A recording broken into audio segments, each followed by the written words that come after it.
For years, you've probably heard that the deep squat is the king of leg exercises. It's the gold standard, the one lift you have to do for powerful, athletic legs. But what if the very exercise you think is building you up is secretly holding your knees back? What if the real key to bulletproof knees isn't in the squat rack at all, but hooked up to a humble sled?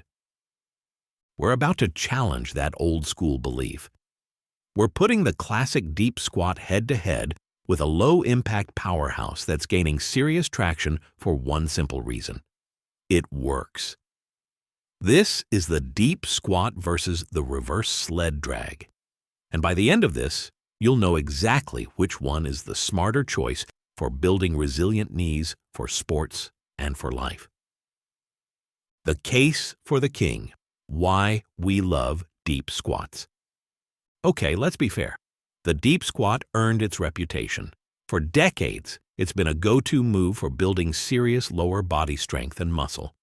When you hit a deep squat, you aren't just working your quads, you're firing up a huge network of muscles, including your glutes, hamstrings, and core. That's what makes it so effective for overall athletic development. And the science backs this up with some important context. For untrained or moderately trained people, studies show that full range of motion squats consistently outperform partial squats for building general strength and improving vertical jump height. A proper deep squat takes your hips, knees, and ankles through their full, functional range of motion, which helps build mobility. However, for advanced athletes, heavy, angle-specific work like quarter squats can actually transfer better to elite skills like top-speed sprinting. So, depending on the goal, the squat is an incredibly versatile tool. The dark side of the squat, where it can go wrong. So if squats are so great, why this video? Because for all their benefits, there's a catch. They demand respect and precision. The very thing that makes a deep squat so effective, moving a heavy load through a deep range of motion, is also what can make it tough on the knees. Deep squats put a ton of force on the knee joint. Now, a healthy knee can handle this just fine, but any little mistake in your form can cause problems. If your ankles are tight, your knees might cave in. If your hips are stiff, your lower back might start to round. Both of these common faults can dump stress right onto the ligaments and cartilage in your knee. Now, we know the old myth that squats are bad for your knees has been pretty much debunked. They can be done safely with good form. But that's a big if. It takes excellent mobility, stability, and control, which, let's be honest, a lot of us struggle with. For anyone who already has sore knees, is new to lifting, or is still working on their form, jumping into heavy, deep squats can be a recipe for disaster. The risk of doing it wrong is just so much higher, which is exactly where our challenger comes in. The challenger, introducing the reverse sled drag. It doesn't look as hardcore as a heavy barbell squat, but its ability to build knee health is turning heads everywhere. From pro sports training rooms to top physical therapy clinics, the idea is simple. You hook a harness to a sled, face it, and walk backward. This movement is a cornerstone of the knees over toes philosophy, made famous by Ben Patrick, who used it to fix his own chronic knee pain. The magic of the reverse sled drag is in how it works. As you walk backward, you're strengthening the quad muscles that stabilize your knee. This constant gentle tension is also thought to promote blood flow to the connective tissues, a proposed mechanism that may aid in nutrient delivery and recovery, even if current trials focus more on strength and pain reduction outcomes. But here's the game changer. The resistance is completely different from a squat. With a squat, if you fail a rep, that heavy weight is still crushing down on you. With a sled, you are the engine. If you stop pulling, the sled just stops. This simple fact completely changes the safety equation.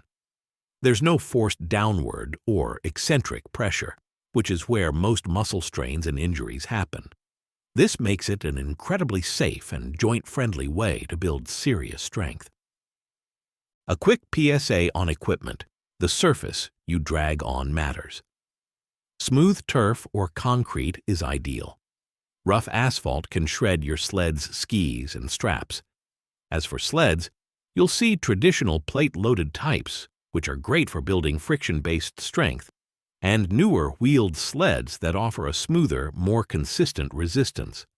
Choose what works for your space and your budget, but always prioritize a safe surface to avoid a "but my driveway ate my strap" comment. The head-to-head battle, squats versus sleds. Let's see how they stack up in the 4 areas that matter most for knee health. Round 1, knee joint stress. While it's not a simple knockout, this round is a clear win for the reverse sled drag when the primary goal is minimizing joint stress. The context of load and direction matters. Heavy squats by nature create a high degree of joint compression. In contrast, the backward sled drag is almost entirely concentric. The muscle works as it shortens. This greatly reduces the shearing and compressive forces that can aggravate sensitive knees. You are in complete control of the load, making it a much more joint-friendly option, especially for those with pre-existing pain. Round 2, muscle activation. This round is more of a draw because they specialize in different things. The deep squat is the undisputed champ for total lower body development. It absolutely hammers your quads, glutes, and hamstrings all at once. The backward sled drag, however, is a specialist. It laser focuses on the quads, especially the VMO, that teardrop-shaped muscle on the inside of your knee that's crucial for keeping your kneecap tracking properly, with bonus hits to your calves and glutes. So, while squats build overall mass, backward sled drags build up your knee's first line of defense. Round 3, accessibility and safety. Here again, the reverse sled drag has a huge advantage. The learning curve is practically zero. If you can walk, you can do a backward sled drag. You can adjust the weight from nearly nothing to hundreds of pounds, and since you control the movement, the risk of getting hurt is incredibly low. Squats, on the other hand, require a lot of coaching to get right. Tight hips and ankles are a huge roadblock for many people, and the risk of injury from a failed rep with a barbell on your back is real. For beginners, older folks, or anyone rehabbing an injury, the sled is by far the safer bet. Round 4, athletic performance. The winner here really depends on your goal. For building foundational strength and the explosive power needed for jumping, deep squats are fantastic.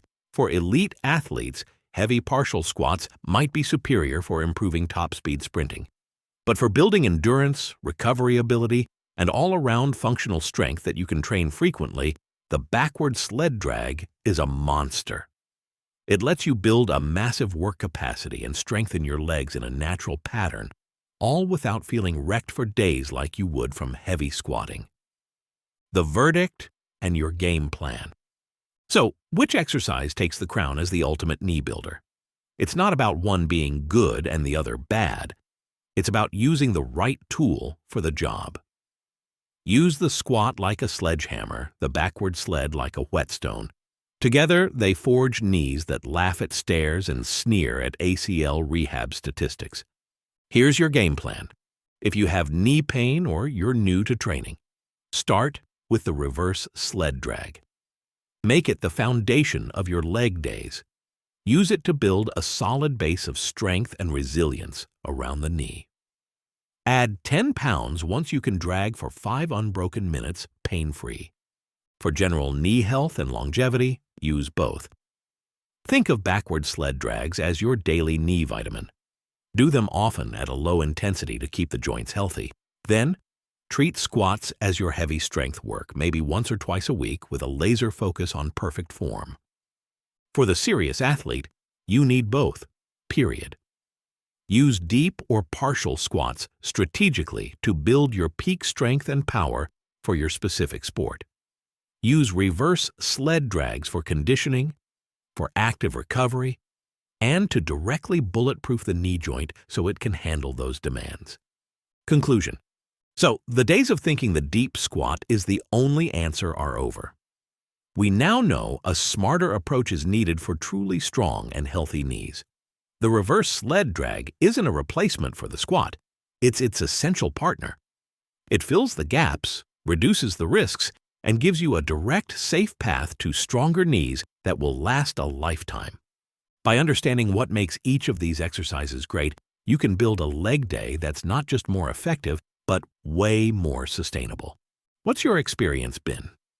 Have backward sled drags been a game changer for your knees? Drop your story in the comments below. Let's learn from each other. Thanks for watching, and I'll see you next time.